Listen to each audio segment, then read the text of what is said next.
महाभारत प्रसंग। भगवान कृष्ण और द्रौपदी संवाद।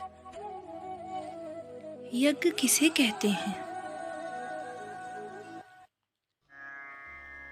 एक समय भगवान कृष्ण ने भयंकर वनों में यज्ञ करते हुए द्रौपदी से कहा कि हे देवी, वेदों में तुम रमण करती रहती हो, सदैव भयंकर वनों में भी तुम्हारे द्वारा यज्ञों की प्रतिभा चलती रहती है, तो यज्ञ का स्रोत क्या है? यज्ञ किसे कहते हैं? उस समय द्रौपदी ने कहा कि महाराज, आप इतने महान हैं और आप मुझसे प्रश्न कर रहे हैं, क्या मेरी परीक्षा ले रहे हैं? उन्होंने कहा, नहीं देवी, मैं तुम्हारी परीक्षा नहीं ले रहा हूँ, किंतु ये मेरा प्रश्न है। उस समय द्रौपदी ने कहा कि यज्ञ का अभिप्राय है कि हम हवि देते हैं। और किसे हवि देते हैं? हवि हम देवताओं को प्रदान करते हैं। देवता वह वस्तु त्यागते हैं और हमारे लिए अन्न की वृद्धि के लिए वृष्टि करते हैं। यज्ञ से बादल होता है, उसी बादल से वृष्टि होती है, उसी वृष्टि से अन्न की उत्पत्ति होती है, उसी को हम पान करते हैं, हमारे जीवन का संचार होता है।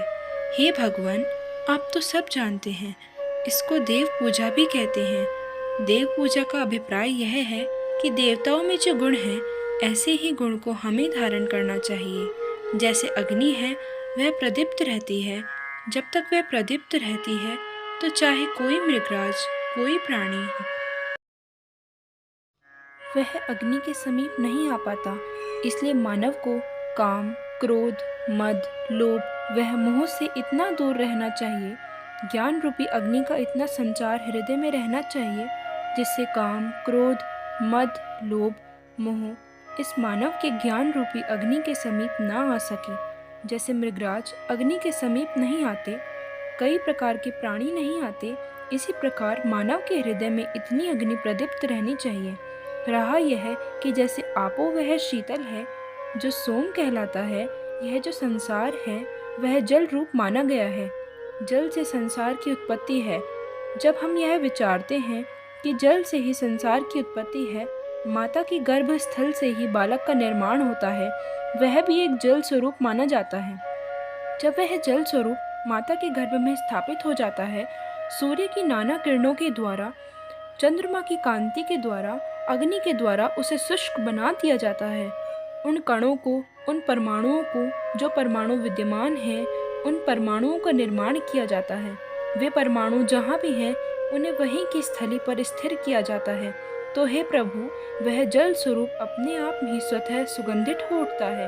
नाना प्रकार के परमाणुओं को लेकर के, कई प्रकार की धातुओं को लेकर के माता की गर्भस्थल में हमारे जैसी बुद्धियों का निर्माण होता है। हमें भी संसार में इन्हीं गुणों को धारण करते हुए संसार में अपनी वाणी के द्वारा संसार को सुगंधित करना चाहिए। इसी प्रकार जैसे अंतरिक्ष है, उसमें सर्व वस्तु, सर्व परमाणु लय हो जाते हैं, इसी प्रकार मानव के यहाँ सर्व विज्ञान लय हो जाना चाहिए। सर्व शब्दावली रहनी चाहिए, सर्व विज्ञान रहना चाहिए, जिससे वह अंतरिक्ष के विज्ञान को जान सके और उसके शुष्क से साकार रूप को लाने का प्रयास करे। देवताओं के गुणों को अपनाना है। जैसे सूर्य प्रकाशमान रहता है, चंद्रमा सौम्य बन करके रहता है, मानव को उन गुणों को धारण करते हुए इस संसार सागर से पार हो जाना चाहिए। विचार विनिमय क्या कि सर्वत्र देवताओं को हम धारण करें।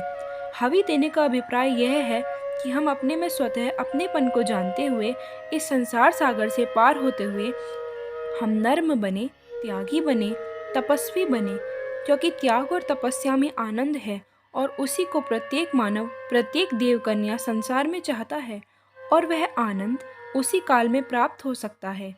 जैसे प्रभु आनंद युक्त हैं, उसी प्रकार हे मानव, तू अपनी आत्मा में भी आनंद के लिए सदैव उत्सुक रहता है, अपनी आत्मा को आत्म आनंद में विचरण करने लगता है। उसी आनंद को प्राप्त होते हुए इस संसार रूपी सागर, जो मान अपमान वाला जगत है, उसके मानव को पार हो जाना चाहिए।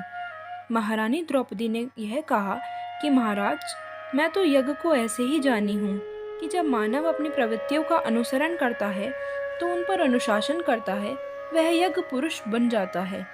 हमारे यहाँ भिन्न भिन्न प्रकार के यज्ञ हैं।